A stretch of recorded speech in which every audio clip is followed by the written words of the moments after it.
नमस्कार दोस्तों, जय माता दी। अगली अरण्यकांड रामायण में आप सबका स्वागत है। चलिए वीडियो शुरू करते हैं। लक्ष्मण जी का बायां हाथ पकड़कर राम ने उन्हें डांटते हुए कहा, तुमने मेरी आज्ञा का उल्लंघन क्यों किया और सीता को असुरक्षित स्थिति में छोड़कर क्यों आ गए? मुझे जितने अपशकुन दिख रहे हैं उनके आधार पर मैं कह सकता हूँ कि या तो उसका वध कर दिया गया है अथवा अपहरण कर लिया गया है। लक्ष्मण, तुम सीता को अकेली छोड़कर कैसे आ सकते हो? कुटिया की ओर वापस लौटते समय जंगल के रास्ते पर राम लड़खड़ाए।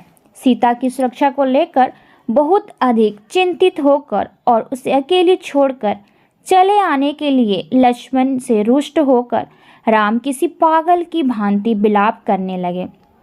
यदि सीता की मृत्यु हो गई होगी तो मैं स्वयं को भी मार डालूंगा। मैं उसके बिना जीवित रहने की बात भी नहीं कर सकता। लक्ष्मण, तुम मुझे इस तरह से धोखा कैसे दे सकते हो और मेरी प्रिय सीता को अकेली छोड़कर कैसे चले आए? लक्ष्मण ने सारी घटना बताने का प्रयास करते हुए कहा, मदद के लिए आपकी पुकार सुनकर सीता माता मानो पागल हो गई थी और उन्होंने मुझसे अत्यंत कड़वी और लज्जाजनक बातें कही। उन्होंने मुझ पर अपने कटु शब्दों के बाण चलाए और आरोप लगाया कि मैं आपको मौत के मुंह में अकेला छोड़ देना चाहता हूँ ताकि आपकी मृत्यु के बाद मैं उनका आनंद भोग कर सकूं। इसके बाद उन्होंने मुझ पर भरत का मित्र और छद्म मित्रता के वेश में आपका शत्रु का आरोप लगाया। उनके आरोप निराधार हैं। यही प्रमाणित करने के लिए मैं आपकी सहायता करने आ गया। बहुत अधिक खिन्न होकर और आवेश से भरकर श्री राम के कठोर शब्दों में कहा, सीता को अकेली और असहाय छोड़ने के लिए यह कोई उचित स्पष्टीकरण नहीं है। तुम जानते हो कि मैं अपराजय हूँ और राक्षसों से स्वयं की रक्षा करने में पूर्णतः समर्थ हूँ। स्त्री के क्रोध से उत्तेजित होकर तुम मेरे आदेश की अवहेलना कैसे कर सकते हो? हे लक्ष्मण, तुमने अपने स्वभाव के विपरीत इस प्रकार का मूर्खतापूर्ण आचरण करके भारी भूल कर दी। इस प्रकार से वार्तालाप करते हुए राम व लक्ष्मण अपनी कुटिया को वापस लौटे और वहां पहुंचकर देखा कि कुटिया खाली है। उत्तेजित होकर राम ने आसपास के पूरे क्षेत्र में खोज पड़ताल करनी शुरू कर दी और जब वह सीता को ढूंढने में असफल रहे तो उनका चेहरा मुरझा गया और दुख के कारण काला पड़ गया। विछोह के कारण पैदा हुए आध्यात्मिक उन्माद से अभिभूत होकर राम ने वृक्षों से पूछना आरंभ किया, हे कदम, हे बिलव, हे अर्जुन, क्या आपने मेरी प्रिय सीता को पीली साड़ी पहने और अपने केशों में फूल लगाए हुए इस रास्ते से जाते देखा है? कोई उत्तर ना पाकर राम ने पशु पक्षियों से पूछना आरंभ किया और जब उन्होंने भी कोई उत्तर नहीं दिया तो राम का दुख और अधिक गहरा हो गया। कभी कभी राम को ऐसा लगता कि मानो सीता एक झलक दिखी है और ऐसा होने पर वह चिल्ला उठते, हे प्रिय, तुम मुझसे दूर क्यों भाग रही हो और क्यों लुक छुप रही हो? तुम मुझसे बात क्यों नहीं करती हो? राम के मन में एक बार फिर यह विचार उठा कि राक्षसों ने सीता को खा लिया है और यह विचार आने पर उनके हृदय पटल पर सीता के कोमल अंगों के चित्र उभर आए। राम और लक्ष्मण लगातार आसपास की पहाड़ियों और जंगलों में सीता को ढूंढ रहे थे क्योंकि उन्हें सीता को खोज लेने की आशा थी। परंतु अच्छी तरह जब सब जगह खोज लेने पर भी सीता नहीं मिली तो राम निराश हो गए और घोर हताशा में वह जमीन पर बैठ गए।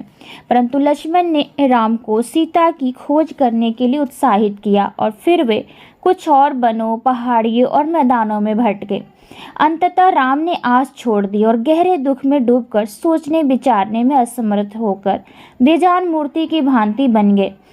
गहरी सांसें छोड़ते हुए और आंसू भरे नेत्रों के साथ राम ने लक्ष्मण के इन आश्वासन पर ध्यान देना बंद कर दिया कि वे लोग सीता को निश्चित ही खोज निकालेंगे।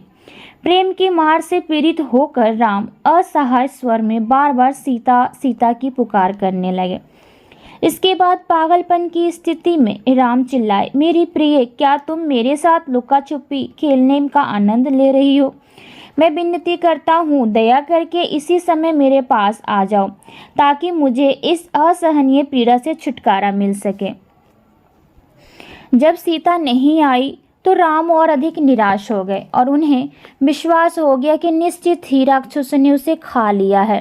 राम अत्यंत क्षुब्ध, दुखी और हताश होकर विलाप करने लगे और यह देखकर लक्ष्मण का हृदय भी दुख से भर गया।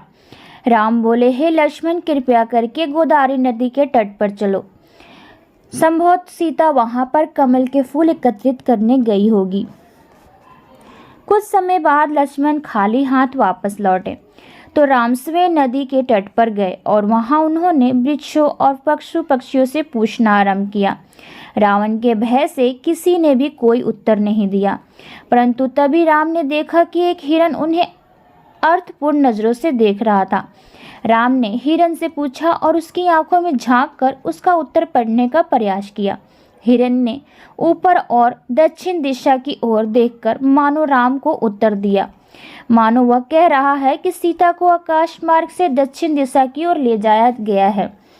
लक्ष्मण हिरन के संदेश को समझ गए, इसलिए उन्होंने राम से कहा कि उन्हें दक्षिण दिशा की ओर जाना चाहिए, क्योंकि वहां सीता का पता मिलने की आशा है। वहां से प्रस्थान करने के पश्चात वे शीघ्र ही एक स्थान पर पहुंचे जहां इधर उधर फूल बिखरे पड़े हुए थे, जिन्हें देखते ही राम पहचान गए कि उन्होंने ही ये फूल सीता को दिए थे। पास में ही स्थित परशुराम नामक पर्वत से को संबंधित करके राम ने पूछा, इस रास्ते से होकर सीता कहाँ गई है? जब कोई उत्तर नहीं मिला तो वह अत्यंत क्रोधित हो गए और ललकारते हुए बोले, हे पर्वत, यदि तुमने उत्तर नहीं दिया तो मैं अपने बाणों से तुम्हें चूर चूर कर डालूंगा। तो मिलते हैं अगले वीडियो में, तब तक के लिए इजाज़त दीजिए। धन्यवाद।